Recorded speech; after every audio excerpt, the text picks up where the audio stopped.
Okay, great. So, shall we start again? So, I think there's been some really good feedback from the morning with people talking about how much they understood, which I think has been something we've been trying to do to make sure people we have to basically de-jargon ourselves to do that. So it's really good to hear people have made the most of the morning. So we're going to start off the afternoon session with talks from the two other charities that are here. So the first is the Autoimmune Encephalitis Alliance, and Ed Ardic's going to introduce this.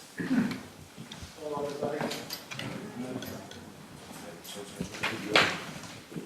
As you can probably tell from my accent, I'm not from the United Kingdom. I'm actually from one of the former 13 colonies. But I'm here, first of all, I want to say thank you to Dr. Irani for inviting us to be here today. My wife Barbara is sitting back here on my right, your left, and she's on the board of the Autoimmune Encephalitis Alliance, and I'm in charge of development. We're a relatively young organization, a startup about 6 years ago, entirely families that have been impacted by autoimmune encephalitis. In our case, our 23-year-old daughter was working on a master's degree in creative writing at New York University in Manhattan, Greenwich Village, for those of you that know New York. She was studying with great authors from around the world. Her desire was to be the next J.K. Rowling, and then all of a sudden she got sick.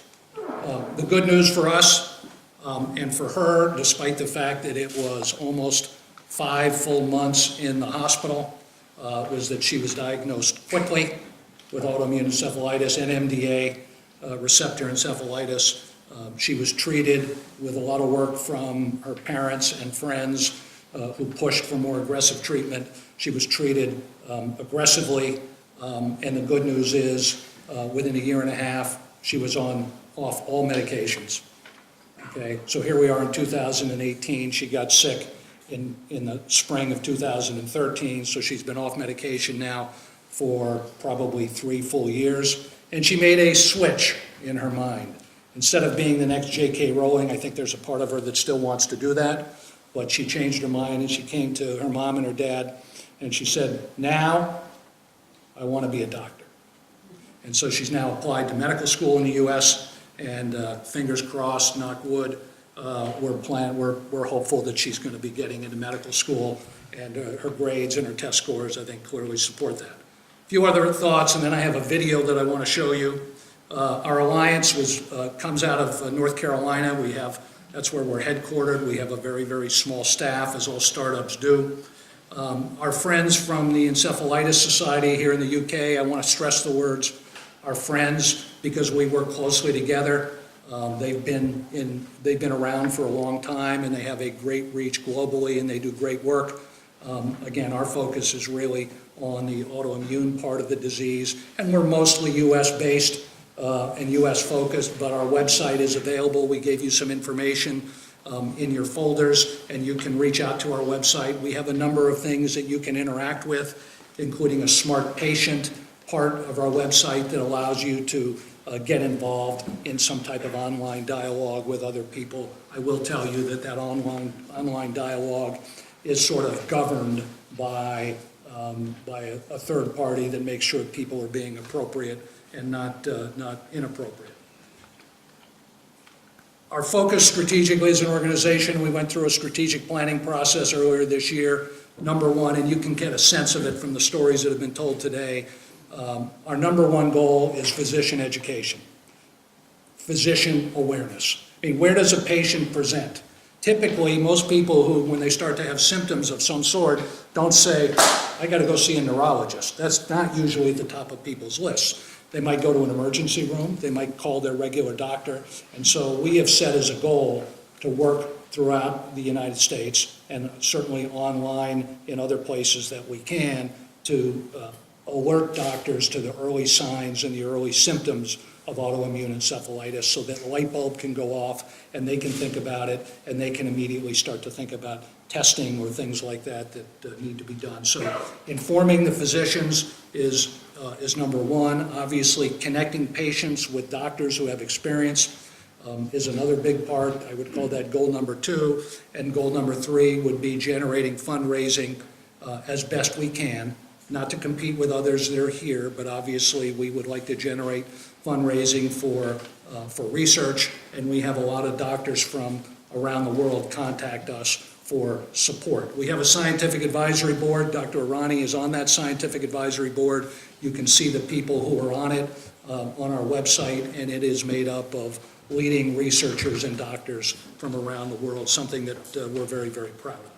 So with that, did I miss anything that I should point out before I start the video? I got the green light? Okay, so hopefully I'm going to hit the right button here.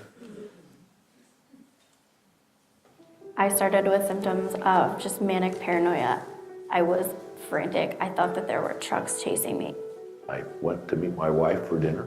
She showed up at the restaurant and saw the entire fire department there and knew there was something wrong. They said that maybe she was schizophrenic. We knew deep down that there was more to it. We were watching her just slowly leave us. She would get on the floor and not be able to get up. Like she didn't remember how to stand up. These people often come in saying that, well, I was normal a few weeks ago, and now they're almost like they're an Alzheimer's patient. Whereas Alzheimer's disease progresses over years and years or decades, this progresses over days or weeks or months. Is Emily being life-flighted at the University of Pennsylvania? Be safe, Emily. It's obviously a true storm that's happening in the brain, and staying in such a state for a prolonged period of time cannot be a good thing. There are a lot of patients out there where the diagnosis is difficult to make or it's never made.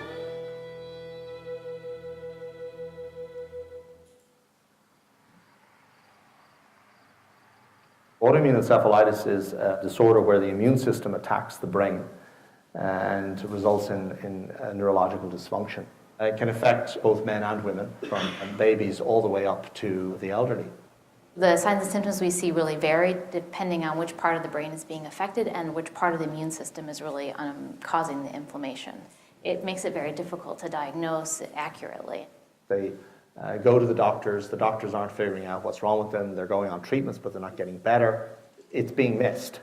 And we know that the sooner one makes the diagnosis, the better. If you can catch it early, you can minimize the amount of damage.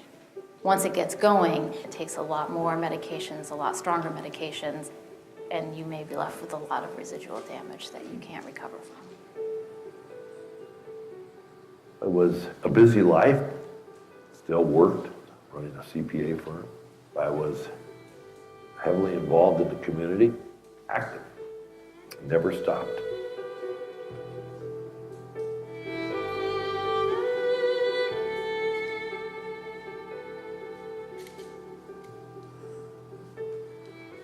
I've been asked, did I know anything before I had my seizures? In retrospect, yes. I had balance issues, vision changes. I was tapping my hands. I had insomnia. I had twitching in the legs. I had a lot of symptoms, but nobody put it together. Bob is kind of a typical story, a very, very highly functioning individual, and suddenly his world was taken from him. And unfortunately for Bob, there was not that immediacy of getting on the appropriate treatment. Once Bob got on therapy, he did make significant gains, but as Bob will tell you, he's not back to the way he was. The cognitive loss is extremely frustrating. I can't remember names, I can't remember situations. But I got lucky. I got recognized. If I hadn't have been recognized, I'd be in a mental institute or treated for MS or some other misdiagnosed disease. My next guest lived in a true nightmare. She's written a book called Brain on Fire. Welcome, Susanna Kuhaylan. I had two reasons why I wanted to write the book. I really wanted to figure out what had happened to me. My memory was so affected I didn't remember. And then I wanted to know what happened in my body. I wanted to understand the science. The biggest hurdle was the fact that I had psychiatric presentation. Many physicians were so narrow-minded about the psychiatric presentation that everything else, all the other indicators just fell by the wayside. Once you're labeled mentally ill, you can't really rid yourself of that label. The more you say I'm not crazy, the more they say she's crazy. What you have is you have neurological symptoms and psychiatric symptoms. And these symptoms, of course, are produced by the same brain, but they're not being thought of by doctors as being part of the same process.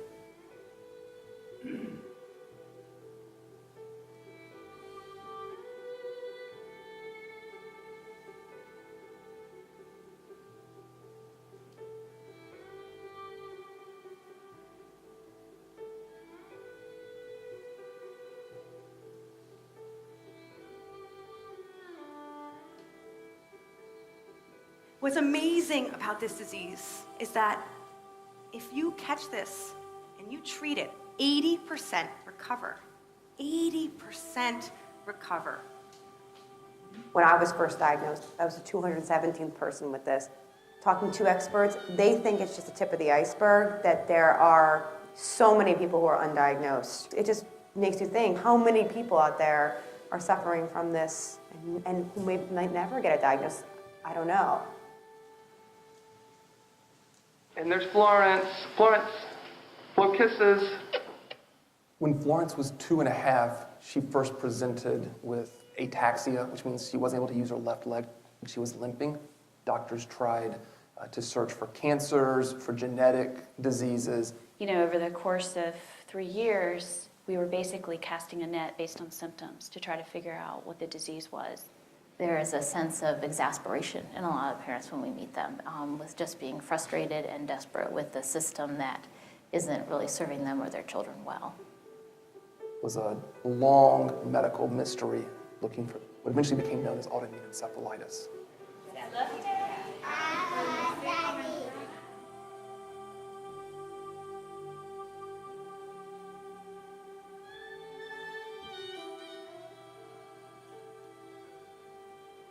We are parents who've lost a child. We have a daughter who's lost a sister.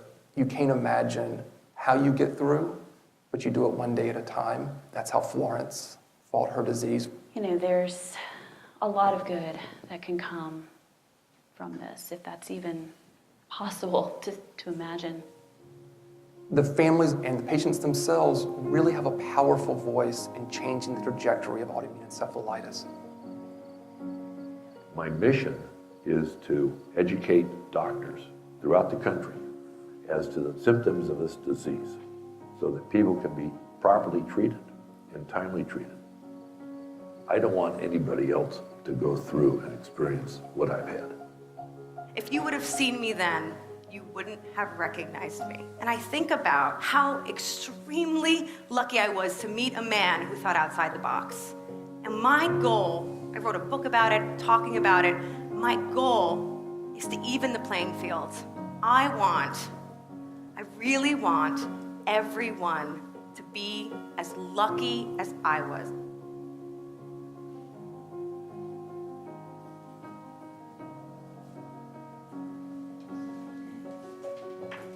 The Autoimmune Encephalitis Alliance has supported various different educational programs that brought together a lot of the big names and big thinkers in the field.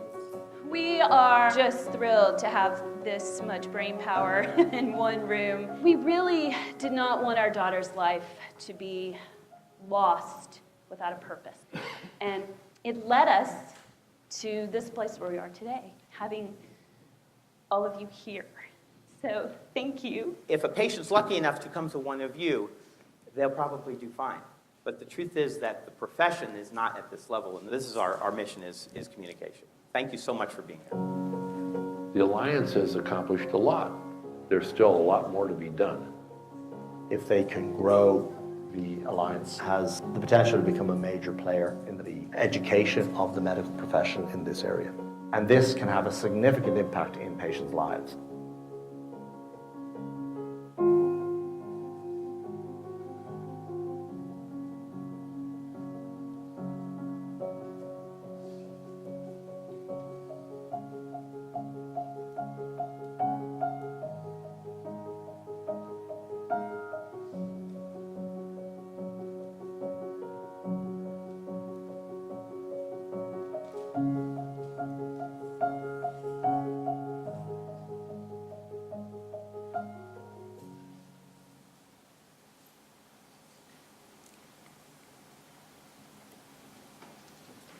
I meant to say this at the beginning as I end here.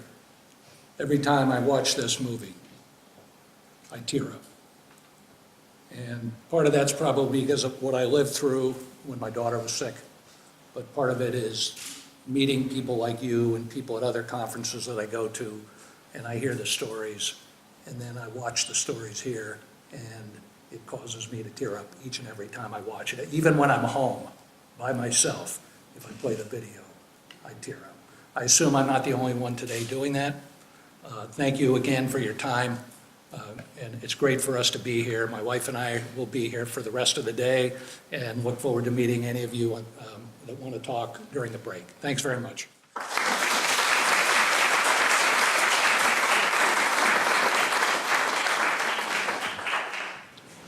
Thank you very much. Really fantastic video and talk. Sherelle's here from Headway. So Headway aren't a specific encephalitis society charity, but are interested in patients who have traumatic brain injuries of various descriptions. And I think one of the big needs in our patient group is still to have ongoing rehab after the period of diagnosis, after the period of treatment, to have ongoing cognitive rehab. So hopefully you'll cover a little bit of that.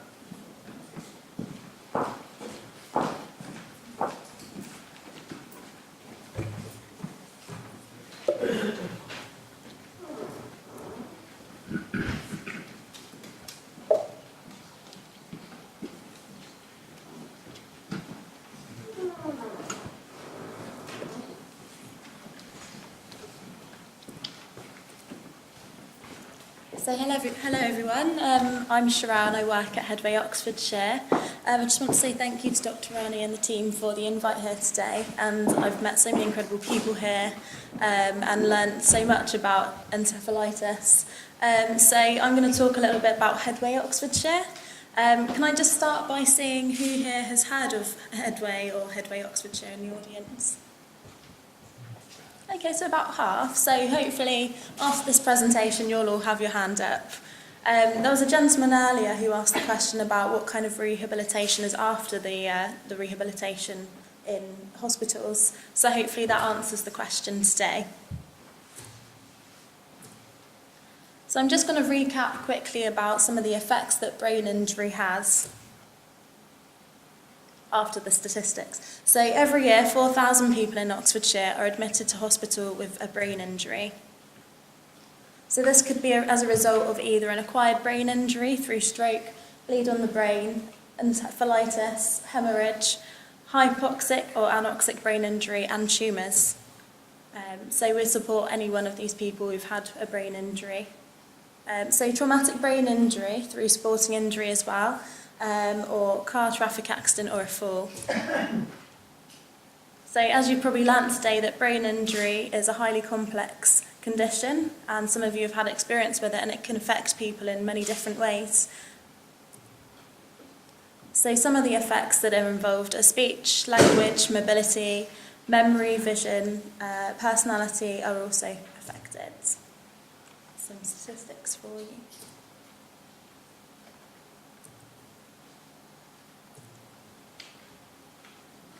So depending on which part of the brain is affected, so as you can see, it will have different effects. So for instance, in the frontal area of the brain, it will affect the attention, motivation, emotions, judgment, problem solving, decision making and language. And then, I don't know if you can see it, maybe some of you at the back, but just has a little bit, just different effects around which part of the brain is affected.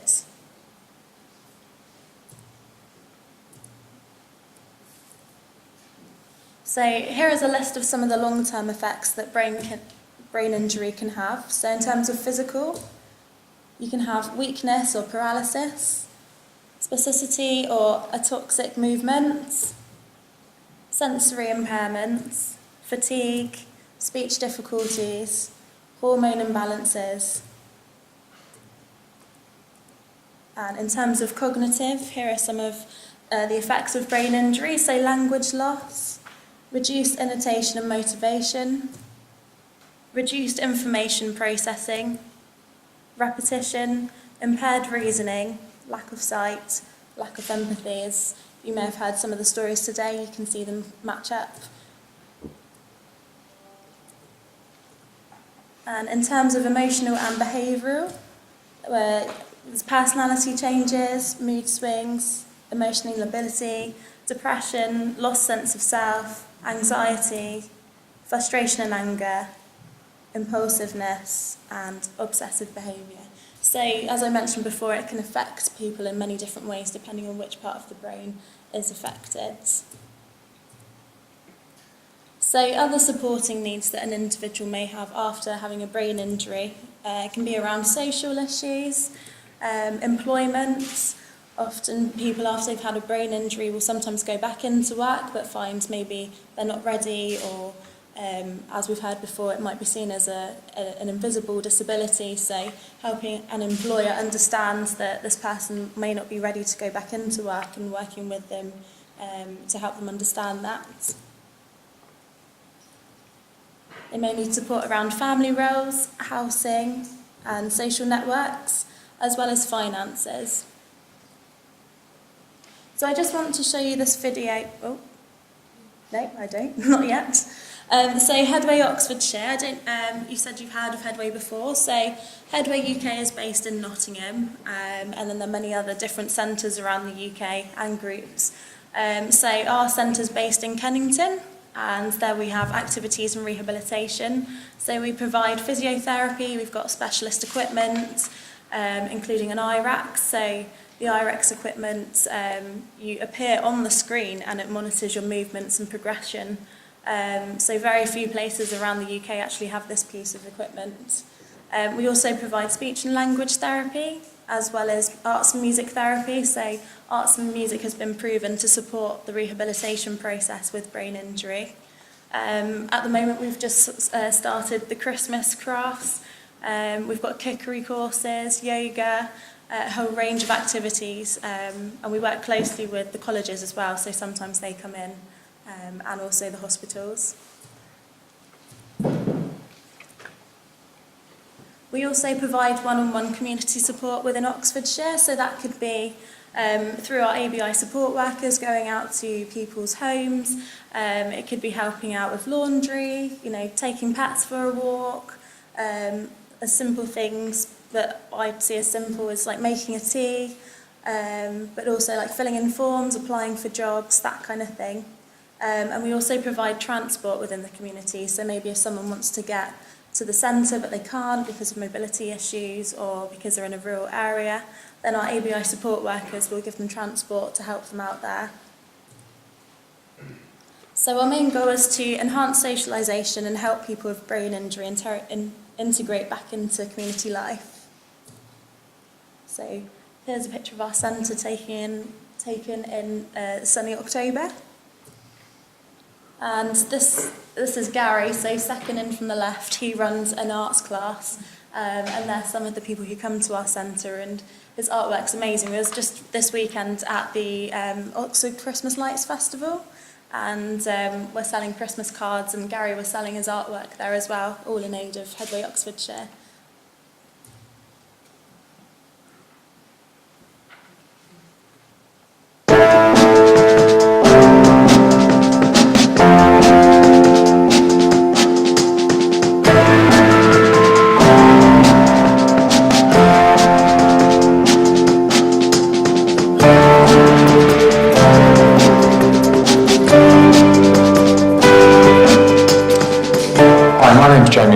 Chief Executive Officer here at Headway Oxfordshire.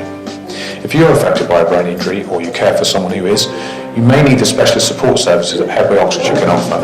We have 25 years of experience and knowledge working in support of those affected by acquired brain injury across the county. It's our aim to support the individual to maximise their recovery and support the family to manage the change. We offer you a tailor-made support plan to meet your individual wants and needs. We're going to hear from those that use our services and the staff that support them.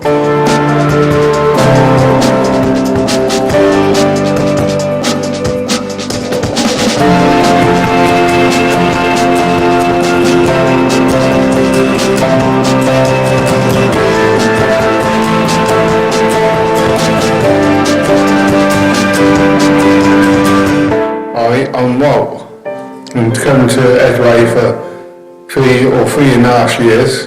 I choose to do gardening because it's outside in the open air. It's good for me and my family because they take a break when I come to Headway.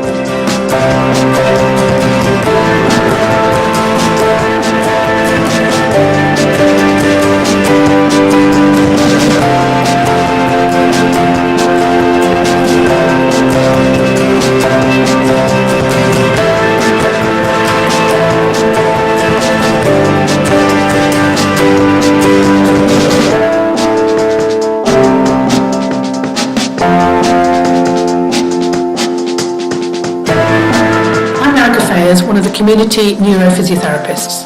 At Headway Oxfordshire, clients have the opportunity to use exercise equipment in a safe and supportive environment with supervision from staff following assessment and advice from the NHS community neurophysios. Using the exercise equipment here improves physical strength and endurance.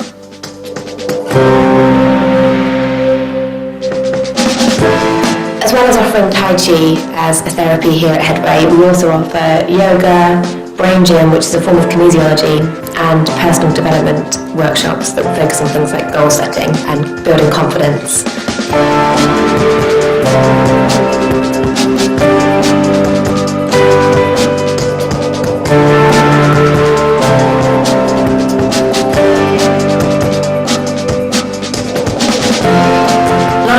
Clients use our computer suite for a variety of reasons. Some people we're working with one-to-one to help them use the internet and maybe engage with some social networking sites so that they can get back in contact with people they don't have the chance to see anymore since their injury. And people are also relearning skills such as Microsoft Word or maybe how to put a short PowerPoint presentation together so that they can show other people things they're interested in. And then we also have clients that just use it to play things like solitaire because they don't have a computer of their own, and it's nice for them to be able to switch off and have some fun playing a game for a while they're with us. Okay, I'm just going to stop it there, but I hope that gave some insight into what kind of service we provide in our centre. It also mentioned that we have 25 years experience, but this was made 5 years ago, so we're actually in our 30th year this year. So once the referral's been made, it could be from a professional or a client or yourself, we then take you in for an assessment where we offer a bespoke enablement plan. All of our activities are aimed to support physical and cognitive rehabilitation whilst maintaining emotional well-being. So you saw our specialist physio equipment in the video, but we've also added to that since this video was made. And as mentioned, there's a few of the activities that we provide.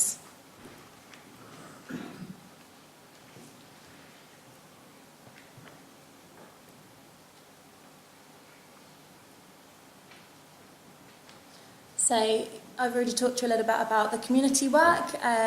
This part of the work is free because we receive the big lottery funds, which we have community support workers, so that area of the work is already funded for. So if you did want to have some community support and you live in Oxfordshire, then get in contact with me and I'll be able to talk to you about what kind of service that we provide in that area. So I mentioned a little bit about the ABI support worker, the acquired brain injury support workers. So they help one-on-one with people and provide in-depth support to help people meet their goals.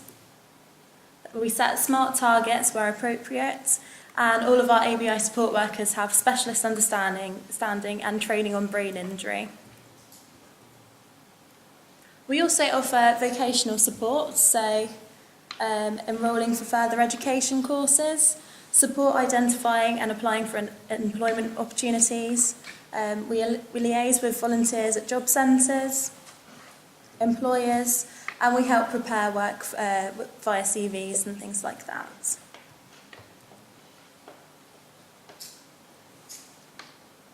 So one of our main goals is to raise awareness of brain injury. So we have training for professionals, care workers in brain injury, and we also train people like clients as well. And we also like to raise awareness of Headway and its work. So one of our main goals is to get as many people in Oxfordshire to know about our services that we provide as possible, and to also know about brain injury. So if you could go away and tell your friends and family about the work we do, as some of you already know about what we did already, then that would be great. We also work closely with the Youth Offending Service to work towards prevention. So some of the people who, they don't know the effects that they're causing in terms of like getting into fights and things like that. They don't really see what the outcome of that is in terms of brain injury. So we have some people under the age of 18 come into the centre, and they help out with gardening, and we provide training courses to them to help prevent it in the future.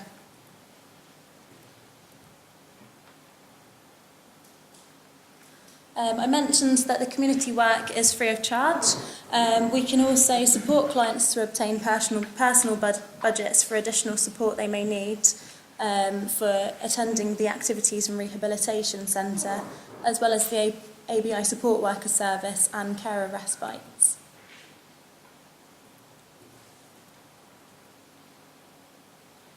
So the cost to attend the centre, up to 6 visits, is free, and then from then at the centre it's £60 per day or £40 for half a day. Transport is £26 for 10 up to 13 miles, and to have an ABI support worker it's £19 per hour. So if you'd like to make a referral or know anyone who would like to make a referral, then there's a number. You can also visit our website, and we also accept referrals in the centre as well. So if you do fancy having a chat with someone, you're more than welcome to come in, and you'll meet with our community support workers. So if you want to take a picture of this is, you can follow us and keep up to date with the activities that we do. We do lots of fundraising events. You can also get involved in being a volunteer. That could be in the ABI support, in the ARC, or also you could apply to be an ABI support worker. Next year I know we're doing like a skydive and things like that, but if you prefer to have your feet safely on the ground, then we'll have things like mince pie mornings and cake sales as well. Okay, does anyone have any questions?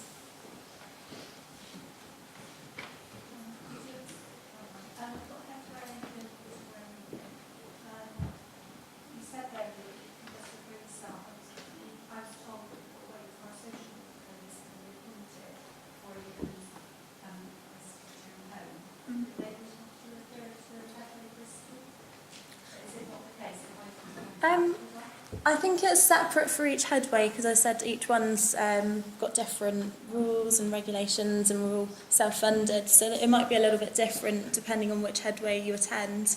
But I know for ours there's an option to make a self-referral, but also carers and professionals can also make referrals too.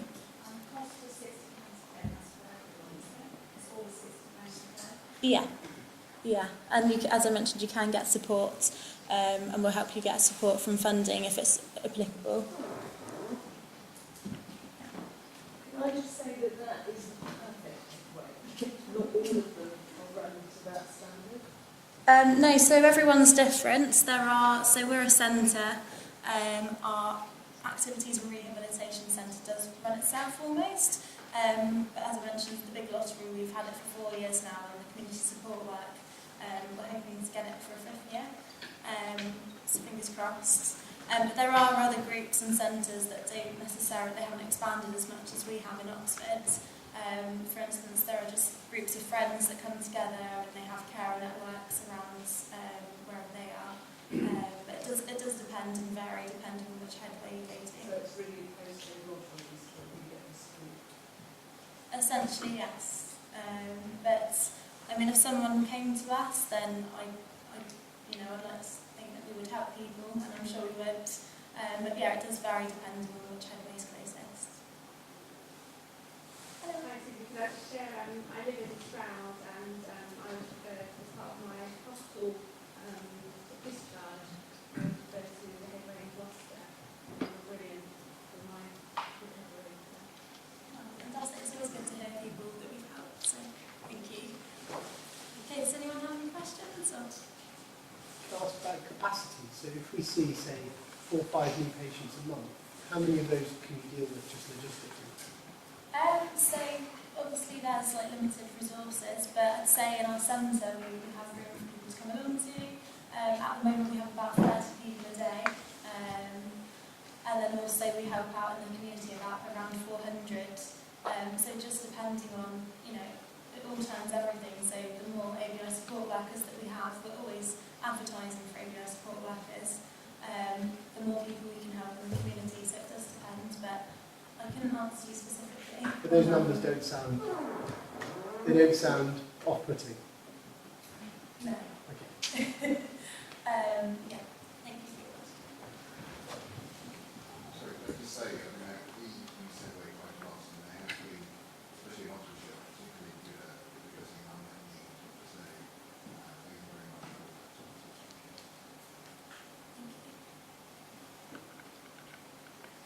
that. Right, if anyone would like to get involved in any way, then as I said, we are looking for volunteers, events volunteers, people to fundraise for us.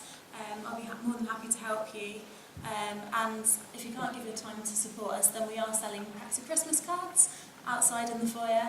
So do come and have a look at the range of Christmas cards. And thank you very much.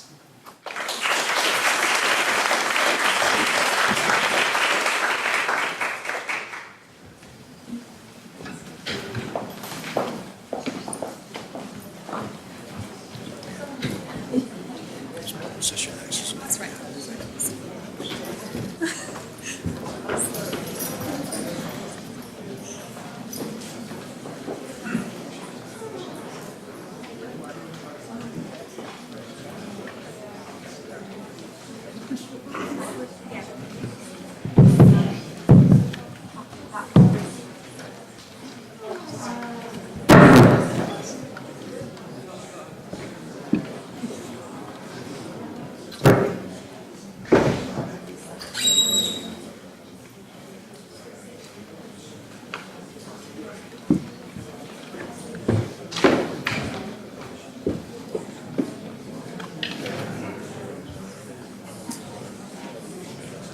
Okay, so just before the next break, we're going to have the panel where we're going to have a look at the questions that you kindly posted to us just before lunch. So we've grouped them together, and we're going to start off by the main question which came up was about prognosis.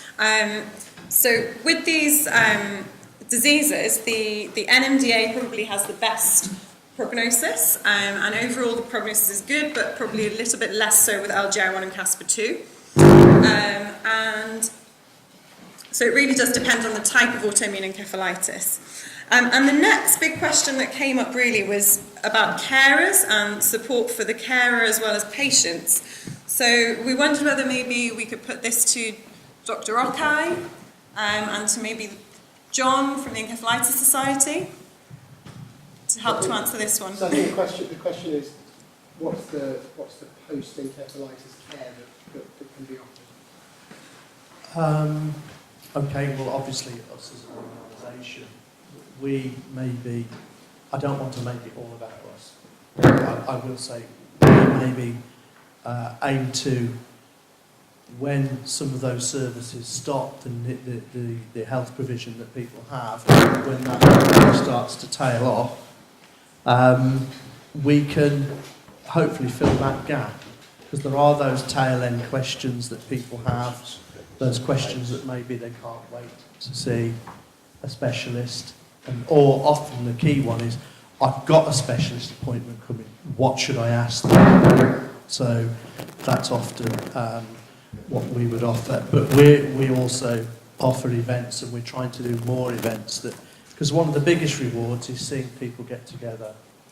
You can see that when we're networking at the beginning of the day and people talking. There's power in numbers, and you know, some of that self-help is really useful too. Is that answering some of the question, I hope?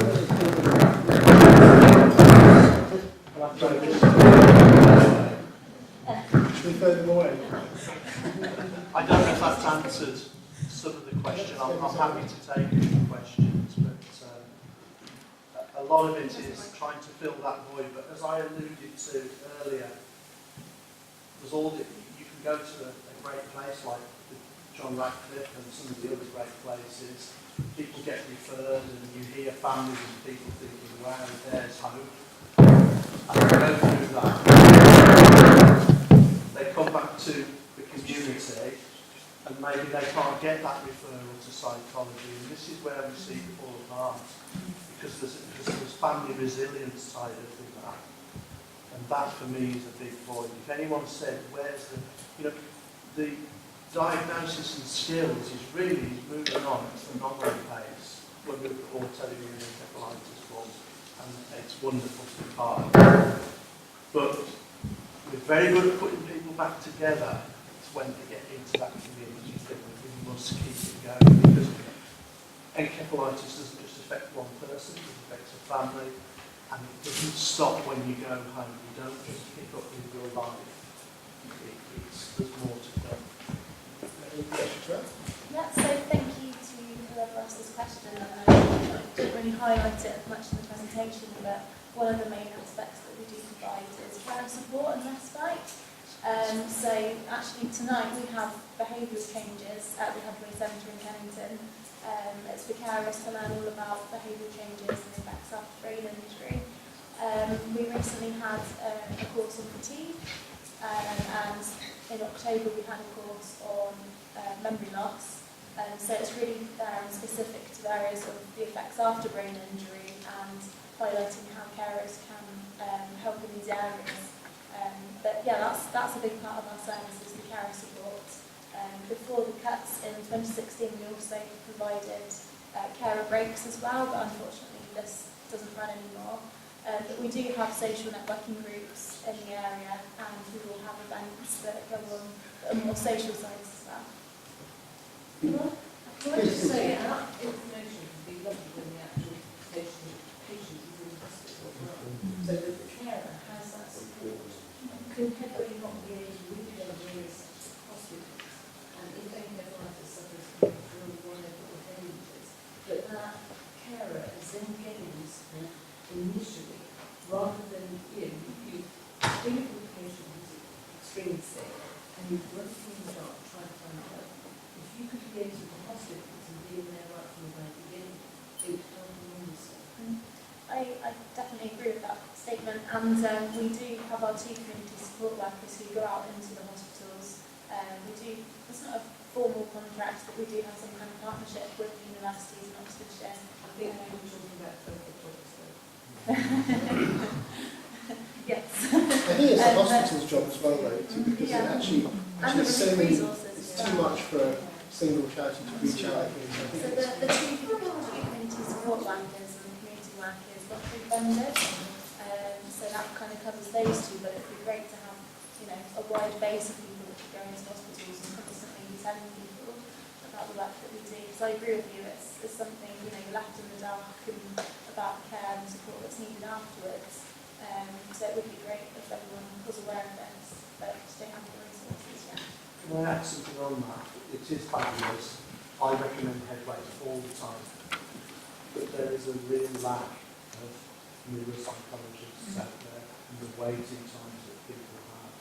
And it's a fact of what we're dealing with. So I'm not critiquing anyone. I'm recognising it as a need. It's great to put you together at the beginning where we really talk about that.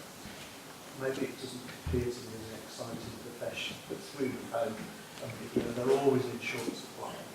And we get, and also, not forgetting youngsters in this and adolescents, they get batted back and forth between CAMS and psychology, CAMS and psychology, they will or won't be seen. You never get a streamlined service, which is, maybe I'm chasing a dream, but never know.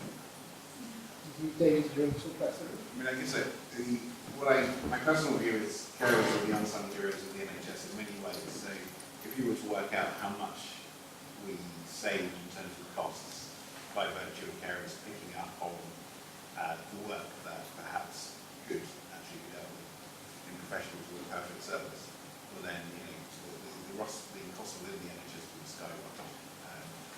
And I'm always surprised and amazed by how much people are doing, that they sort of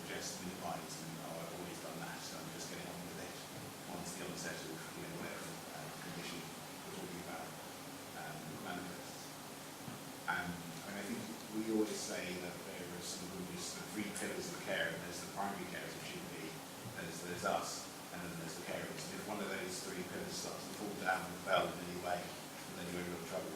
And that means that we then have to go on and think about the health and well-being of carers. And I think what's surprising is actually part of my role is just to acknowledge that there's a huge amount of care in need, but also the associated care strain that comes along with caring for someone who might have an encephalitis in this case.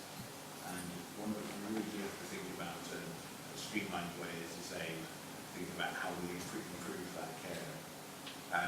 Within the NHS, there's a few things that we try to do. For example, we regularly refer to some third sector organisations such as Headway. But there should also be some scope within the NHS for that type of work. Neuropsychology often gets, because it's often under-resourced and overstretched, gets sort of bogged down often the time in the neuropsychological assessments. And I think certainly within Oxford, one of our roles will be to further sort of move towards a sense where there's a therapeutic role as well. Because if you've got tons of referrals coming in from neurosurgery saying that I need my, sort of glioma, patient, they need to get some neuropsychometric tests before they have their operation. Can you do that? Then perhaps at times people don't have time for that therapeutic work because it's lengthy. To get to know someone and to put the input into the family is a lengthy thing. It's costly, and that tends to be more difficult to rationalise in the NHS at the moment. There is work that is happening at OCE, and I'm sure this work will expand and continue, which will be expanding the range of care, therapeutic care. So that's neuropsychology within the OCE. You'll be aware that the OCE has a whole sense of focus on working factors. It's won several prizes for its work in family work in the context of organic brain pathology as well.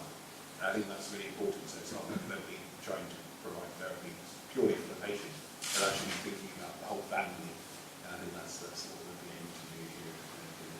Nationally, it's a wide challenge, but recently, within the last year, there's been further sanction of a recommendation that every neuro rehab centre will have neuropsychiatry from NHS England. I think that's going to be important because it means that they can have people in the centre championing psychotherapeutic work, not just the assessment at the moment. So people can start to put cases in for that type of thing. I think the nature of this disease, however, is that the lack of funding is compounded by the fact that when you do have referrals from the psychiatrist, they don't actually know what they're talking about. Most of the time, they end up telling me that I know more than they do. And that's quite tragic, because we know absolutely nothing. I'm broken in the dark, they're broken in the dark, my husband's certainly broken in the dark, and there is no help. So neuropsychiatry is a broad thing, and they're certainly work within the faculty for neuropsychiatry and the Neural College. They're spending more time now thinking about the areas of expertise that need to be sort of rolled out across the board. But there are no practical solutions to the absolute horror. There's a car crash in Leicester. We had no care package to from our hospital. We were just simply abandoned. I've done all the work myself, entirely. I'm sorry to hear that. I mean, that is worryingly but surprisingly something that happens where sometimes the patients have to drive their care. They have to look up where the specialist centres are and that sort of thing. So we're not the first to say that to you. We've been fed, because as I say, they don't know what they're talking about. And that's the stop response. This is such a novel pathway that we don't know ourselves.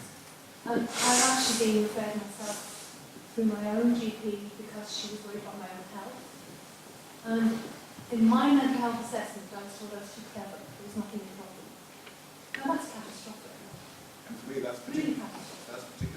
Again, I'm really sorry to hear about that. For me, that's particularly frustrating because I think if we look at acquired brain injuries as a general thing, we're talking about some patients who struggle to talk or remember anything of any given day, and then we've got patients that, such as who may be similar to yourselves, who would be high functioning. I think there needs to be a clarity about the fact that actually those who are more those who are doing quite well by way of high levels of functioning have different needs, and actually the goals might be to support them to get back to work, for instance, or to sort of prioritise their own priorities and sort of think about things that they're doing there as well.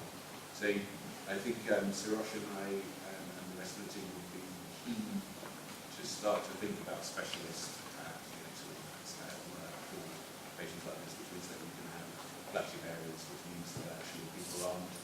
So we're talking about a range of rare conditions in many cases, and actually therefore the NHS tends to work in that respect by having specialist centres around, which means that people know where to refer to, in the same way that for to the major trauma centres they have few of those around, rather than, because we know that the outcomes are better if you have a focus of people who see these things regularly. So that's something that we probably need to think about, and there'll be challenges there, but it's probably justified.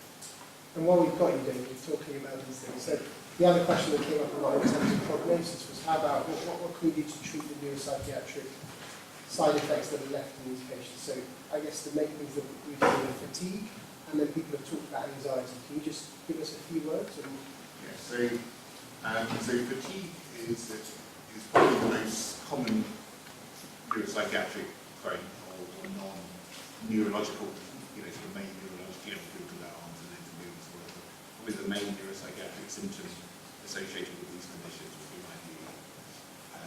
But the problem is, because it's fatigue, it's not something that we see or hear very regularly, people tend to ignore it or not comment on it, or tend not to really focus on it. We have a whole range of physiotherapy type work here within the Oxford Centre for Enablement, for instance, that slowly looks at getting people active to an extent that's workable and reasonable for them. Because of course, if you have fatigue, the main worry is that you go and you do something, and then you get more knackered than you were when you start, and then that's a real problem. So you need a range of people who have experience in that, who can work, and adjust and tweak the approach, rather than just having a standardised approach. Here goes the activity, go and do it, and come back and tell us how it's going. So certainly that exists within Oxfordshire, and we're speaking with the Oxford Centre for Enablement physiotherapists to further tweak that work. So there'll be closer work with neuropsychiatry. In relation to anxiety, my view is that the anxiety is often multifactorial, and it's sometimes as a result of the person not being 100% of their own self, and they're aware of that. It means that tasks that happen day to day, which previously you took for granted, suddenly become harder to do. And even if they're only sort of 95% of where they were before, those tasks that you take for granted might be harder to do. And that could invoke some anxiety, and then there are some people who have anxiety for a range of other reasons. So there are parts of the brain that are affected can really increase your propensity to anxiety-based symptoms anyway. And my view is that that's treatable, and that's usually by a range of measures. So it's what we call biological, psychological, and social. And the biological is sometimes tablets to help along with that, but the psychological work again needs, we've spoken about the challenges to that, but it is available locally, usually via the local IAP service or via specialist services. Sometimes you need to try the local service first for it to have failed, for people then to be able to write a case to say that this patient is too complex for the local service, we would recommend referring them to a more specialist service. And again, that's usually a role where neuropsychiatry comes in. But it means that you need access to people who are able to monitor you. So you were saying before about the challenges in local areas, but it needs people who can see you regularly enough that they can say, this has worked, or this isn't working, it's too complex for local services, therefore we need to up the ante a bit. Mr. Haley, you have something? Thank you. My experience is totally different from our friend back here, because apart from the fact that my initial diagnosis was quite slow, right? And that was the problem everybody has, because it was 6 years ago and nobody knew a lot about it. But once I was diagnosed, I lived in Stockport. And Stockport buy into Salford Royal Neurological Services, right? And so therefore, it was a sense of excellence, as you say. So I benefited basically from that situation. So again, it's just a matter of geography, I think, to a certain extent. And Salford have the necessary backup afterwards. They have the neuropsychologists, and we have the psychiatrists, the psychiatric team, which can follow the patient right away through the system. Which you're accessing still and now. So how does this lady then get to access something that, I mean, if you're fortunate to be in Oxford and you've got this great team around you, I mean, it's relatively, you know, you can feel secure. So how does, like, Untitled get involved with Oxford or the research that's going to have her husband, you know, fully reassessed? How does that happen? We can certainly ask. I know that's a really unfair comment in a way, because it shouldn't be up to the patient to navigate the system. But everyone is entitled to access to specialist care when they have a rare specialist But position. it all comes down to funding. I have actually, Dr. Ron's kindly agreed to see my husband some time ago. I contacted him by email. But we've fallen into this trap of where does funding come from? We've even opted to fund it privately, although we can't afford to do that. And there is no forthcoming referral. I know that Dr. Davis has written to you again about my husband, but there doesn't seem to be anything happening.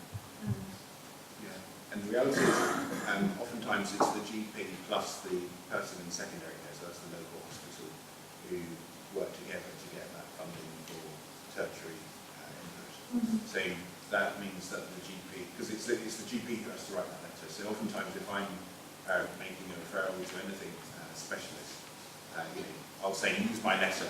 But how do you justify funding it in Wales? There's just such limited funding. We don't stand to help and help. Basically, I'm from Oxford, and AUH support, so I have to go to the national. But English citizens can, but Wales, it might be different because it's going through different health boards. So you just have to keep on going to your GP, literally. But mine's just because it's England. So Wales is going through the two countries' health boards, so there might be two.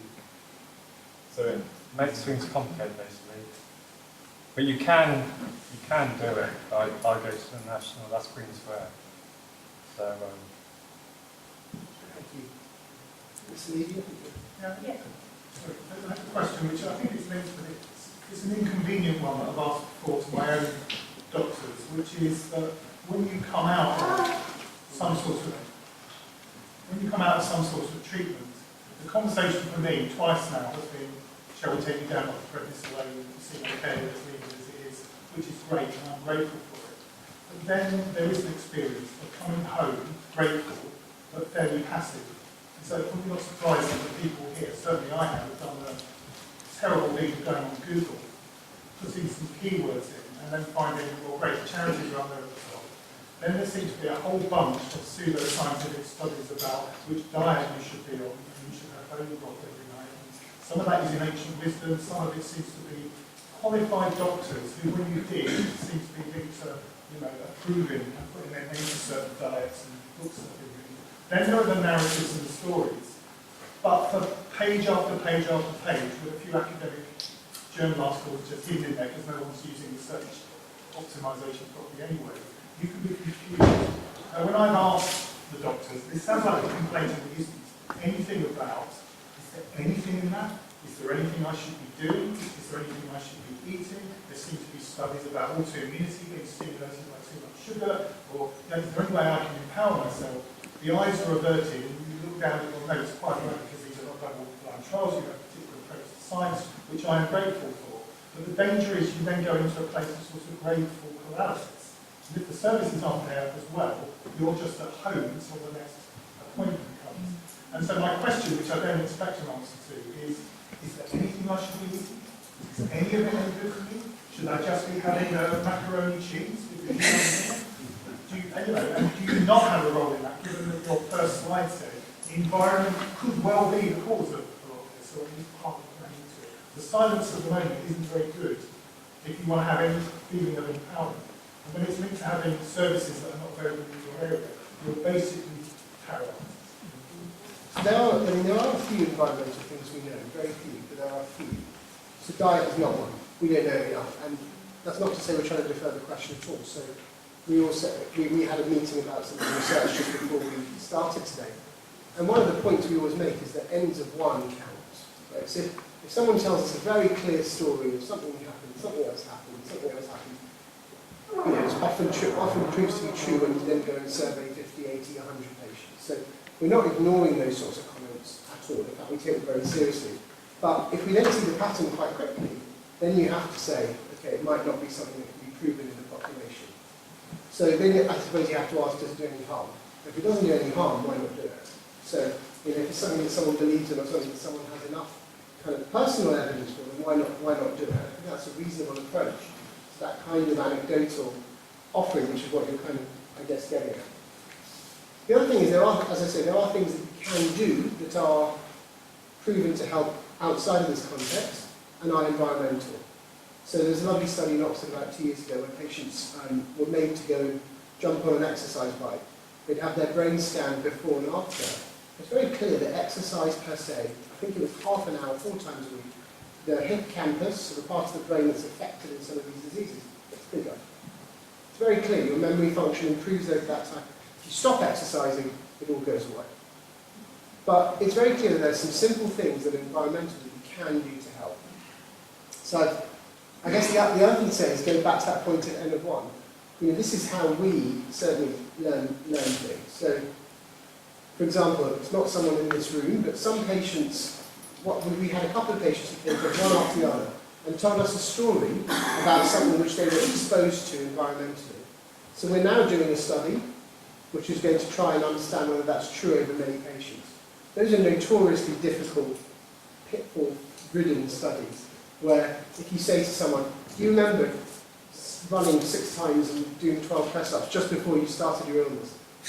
You'll get different answers based on people's recollection of that. And of course, in diseases where memory goes, that's particularly difficult to get a reliable answer. So we'd love to do those studies more, and we're very keen on that, and trying to give answers to that is a simple way to empower people, right? And we'd like to do that, but I think it has a lot of pitfalls, and so we can't, I think it's very difficult to, in the next few years, see where we can commit ourselves to saying this or this is the right environmental approach. But there are some straightforward things like exercise. Can I just make a point? In your studies or your research, do you, like when you are setting out the technologies of what you're looking for, do you ask about food allergies and things like that, and what is like with that, and how things get absorbed and with one of these things? Surely you must have some effect on the energy receptors, because each food is made up of different things. Yeah, so I think it comes back to this question of how would we end up studying it. So I think to do it scientifically, I think it's very, very, very difficult. Full of reasons why if you put together a paper which says this exposure caused this, you're going to be shot down immediately, and it's not going to be reliable. So I think it's very difficult. You're right, there are good reasons to believe that we could have one-to-one associations here.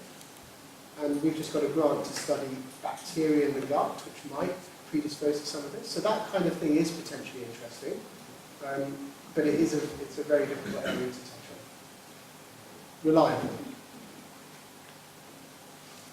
Yeah, I think one of the aspects of managing this condition, not just the medical bit, all the kind of psychological, behavioural, personal relationship, and emotional issues that ensue, is actually preparation in families. Because when we left hospital, my husband was very ill with fits, got better, everybody was very relieved and came round and went home. Nobody said a dicky bird about that. We major problems with behaviour, personality, insight, and all this stuff. And it was as bad coping with that initially as it was for the first critical experience practically, and I don't think I've learned that experience. And I had to, and still am struggling, to get the help I need to support him. And I still don't know how to do that. And we're 10 months in, and I know that's a much shorter journey than some people. But I also know it's a very similar story to some people being insistent on what they want. And in terms of neuropsychology, of course, you know, it's like looking for, I don't know, something that doesn't exist like in other areas. And it's very hidden, some of what's going on in terms of how families suffer. And I think as doctors, we measure what we can measure. It's all the rest of these aspects we can't look at.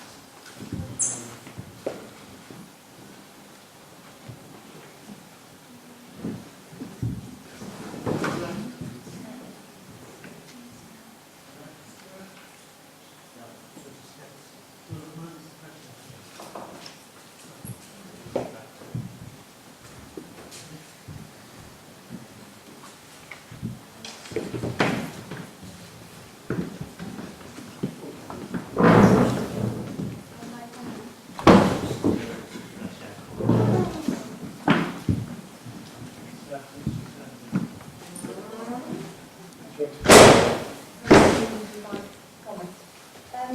I understand it's a rare condition, but I've heard part of the stories, which is very similar to ours, around suffering, quiet suffering and grief. It's not the grief that you experience in this process. And you just got to let it go on with it, really. I don't wish to criticise anybody, it's a rare condition, etc. But you don't look forward to installs. The psychiatrist in our area don't want to see you because you haven't got a long-term illness. Neuropsychology doesn't exist, and it's not an uncommon story. And it's not good enough either. You're talking about a living bereavement. Absolutely. You're looking at the every single day that's like a big loss every single day. And then you think, how the hell do I deal with this situation? I don't know what's going on with this person. I don't know how to deal with it.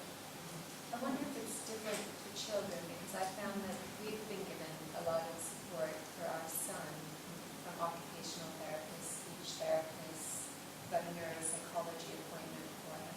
And I wonder if it's, during every day, it's sort of different in terms of what you're given to a child versus what you give to retrain a child because a child is still learning. Yeah. When it happens to, I have to be honest, I'm not so sure. In some cases for children, the actual accommodating of new information is harder. I think it's differently, and I think actually if you compare similar situations in education, you might find it's a different story. I think the acute and early post-acute services are very good in paediatrics generally, but I think when you get into that life further down, and also this sleeper effect that can follow some childhood brain injuries, that you can get a child injured at 5, insult at 5, you're a very different child when they're 13, 15 and it's all going wrong. And where's your networks then? And I don't want to paint a grim future, but I don't want to not be realistic either. Sorry, I didn't mean to interrupt you. On the object of these, my wife's comments, and I feel fine actually.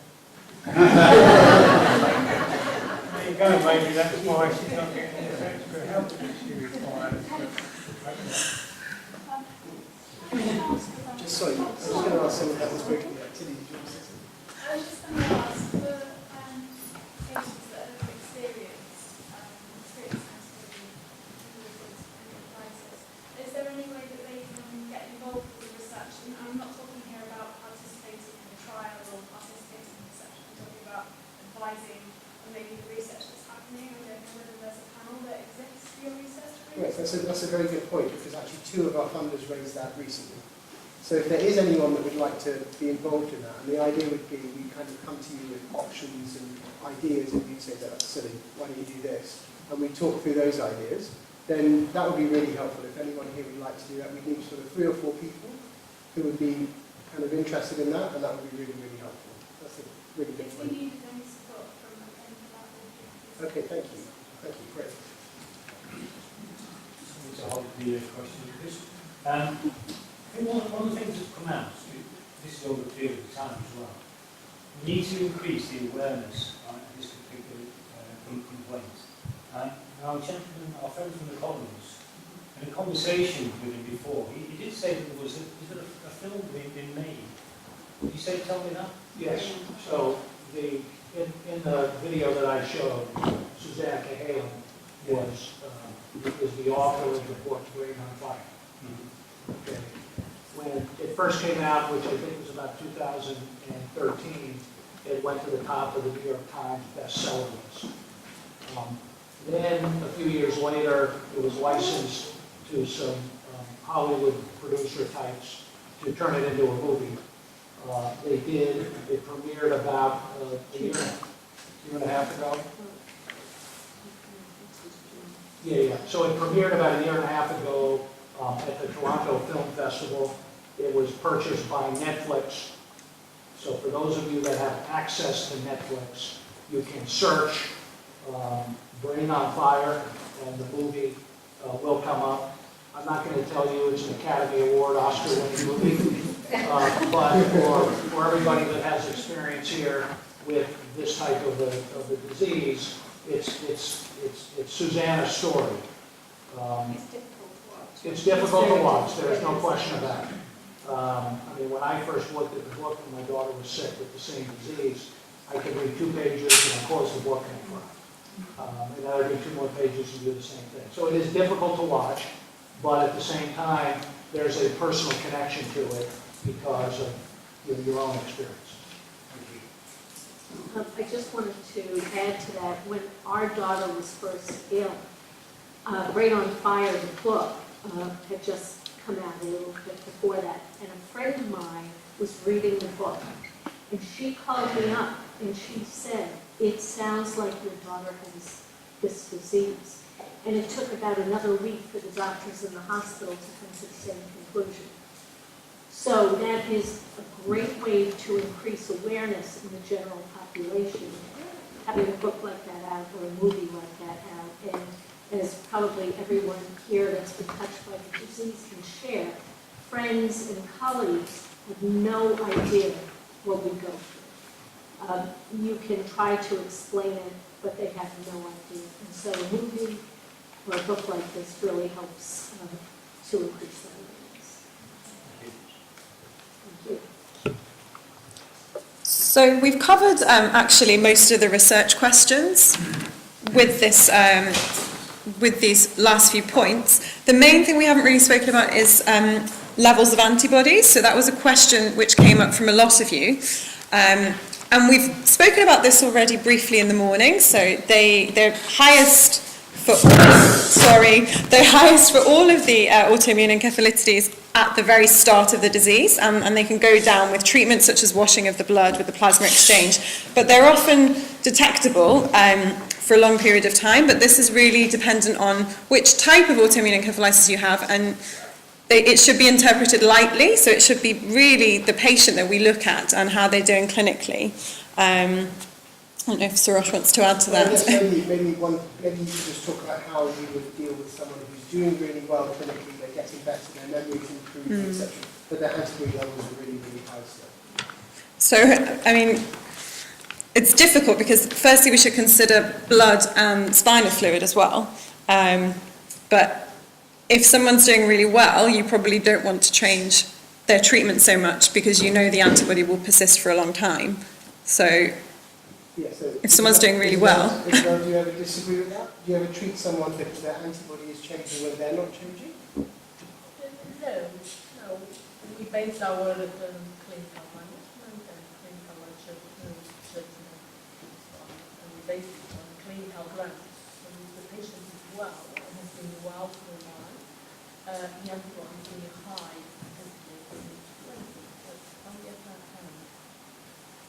If the patient is unwell but the antibodies are very low level, we should actively clinical. So there's wisdom not overreacting to the levels of I think that's the right summary point. Yeah. And that's why. I'm good because that's what I've been saying. The antibody is based on diagnosis and then gives us some indication that this is good, but not the primary You can see it parameter. from a patient perspective. Totally, yeah. I think that's the point. They look at those figures and just like the same as someone wants to know what when we're dealing with viral encephalitis, they want to know the virus. You know, when someone's got abnormal antibody levels, you look at those as those are your wellness gains, when in actual fact you could have high, but you're doing, as you were saying, really well. And we've got to get used to that of reassurance, I guess. Can I just ask about the protocol for tumour screening in conjunction with those antibodies? Because I have read that this research suggests that these antibodies can actually show up about 2 years prior to development of tumour. So if the protocol isn't to screen for tumour up to 2 years after, then how does one know whether one has a tumour? So that's an added burden. Yeah, no, you're right. So we'd always screen at the time of illness, and then it depends on the subtype. So some are associated with very, very low, essentially no tumour rates. Some are associated with high rates. And if people are getting better, on the whole, it's very unlikely that their disease is driven by a tumour because you haven't touched the tumour then. So those are kind of the rough, very rough. I'm talking about them not getting better and and yet their antibodies are still staying in the low positive range. Yeah, yeah. And so if they're not getting better, I think it would be routine practice to then go back and think about a tumour again down the line. I think most important thing, one of the most important things I found was the narrative. All my practitioners, Dr. Lake, Mr. Okai, though my history was in the notes, they had read it before I saw them, and they asked me to repeat it over and over. And that was like lightening the burden of my heart. You know, there were so many problems with me. A fairly young man suddenly became old, couldn't walk, couldn't speak in one eye, couldn't remember so many things, yet they hung on to it. They knew I could remember what had happened, how it happened. And that, I think, has helped me. So I think it's a lot of credit goes to a team of doctors at Berkeley, at UCLA, who heard my story, heard my narrative. So then, obviously, their feedback goes to the GP, and the GP then helps you to find the right path for referrals, for physiotherapy, or I don't know, in my case, I needed physiotherapy, so they put me for physiotherapy. Yeah, I think your point's well taken. It comes back to what Isabel was saying about the clinical history kind of drives 90% of what we do, and the tests just help us along the way. It's all about the clinical history, it's the point John was making as well. It really is. So when we ask you the same question 6 times, it's because we're trying to give a little piece of information which is 10 times more valuable than any test. But I thought I was taking up their time by doing the paper, but actually they are finding ways to help me or future patients. So thank you. Should we have one more question before we're going to switch the schedule around a bit and have the breakout session straight after tea.